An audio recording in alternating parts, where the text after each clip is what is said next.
Hello बच्चों, let's see this question. The question says the work function for a photoelectric material is 3.3 electron volt. The threshold frequency will be option A 8 into 10 raised to 14 hertz, option B 4 into 10 raised to 14 hertz, option C 5 into 10 raised to 20 hertz and option D 8 into 10 raised to 10 hertz. तो हमें कोई एक material का work function given है 3.3 electron volt, यानी कि phi note की value given है 3.3 इलेक्ट्रॉन वोल्ट। तो हमें बताना है कि इस मटेरियल के अकॉर्डिंग उसकी थ्रेशोल्ड फ्रीक्वेंसी की वैल्यू क्या होगी, यानी कि एफ नोट क्या होगा। तो हम इस प्रॉब्लम में जो की कंसेप्ट यूज करने वाले हैं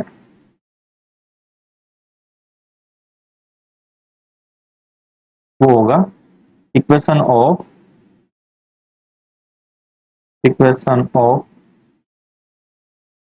फोटो इलेक्ट्रिक इफेक्ट।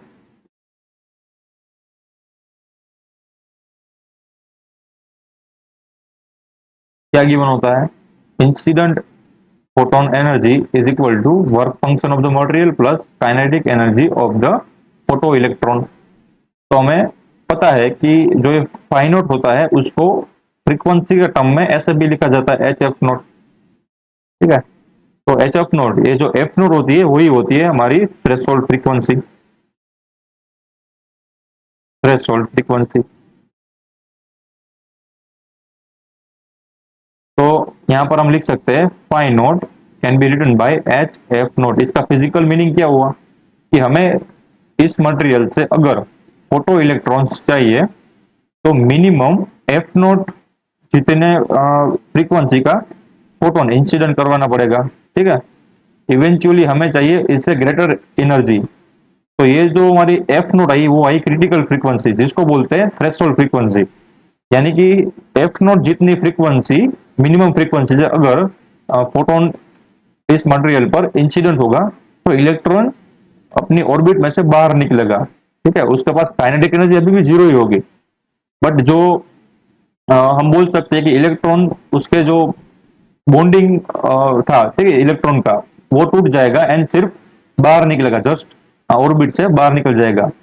अगर हमें फोटो इलेक्ट्रॉन एमिट चाहिए, ठीक है, बाहर उसके पास कुछ काइनेटिक एनर्जी चाहिए, तो हमें जो फ्रीक्वेंसी देनी पड़ेगी, यानी कि जो फोटोन की फ्रीक्वेंसी देनी पड़ेगी वो उससे ज्यादा थोड़ी सी हाई देनी पड़ेगी। तो इसकी वजह से इसको बोला जाता है थ्रेशोल्ड फ्रीक्वेंसी। अगर आप थ्रेशोल्ड फ्रीक्वेंसी जितनी फ्रीक्वेंसी का फोटोन इंसिडेंट करवाओगे तो आपको फोटो इलेक्ट्रॉन मिलेगा नहीं। ठीक है, तो एक बाउंड्री है। ठीक है, तो हम बोल सकते हैं कि एक कट ऑफ फ्रीक्वेंसी है, उससे ज्यादा हमें फ्रीक्वेंसी चाहिए। तो यहाँ से हम एफ नोट थ्रेशोल्ड फ्रीक्वेंसी कैसे फाइंड करेंगे, फाई नोट अपॉन एच से। फाई नोट क्या गिवन है 3.3। अब इलेक्ट्रॉन वोल्ट में उसको जूल में कन्वर्ट करो, तो जूल में कन्वर्ट करने के लिए 1.6 इंटू 10⁻⁻19 से मल्टीप्लाई करना पड़ेगा, तो ये जूल बन गया, क्योंकि 1 electron volt is equal to होता है 1.6 into 10⁻19 joule upon H. H की वैल्यू क्या होती है 6.626 इंटू 10⁻34 किलोग्राम मीटर स्क्वायर पर सेकंड। तो इसको सोल्व करने पर आपके पास आंसर आएगा 8 इंटू 10⁻14 हर्ट्ज। तो कौन सा ऑप्शन में देखो, option A. So the final answer of the question is option A 8 into 10⁻14 hertz. I hope you understood it well. Best of luck.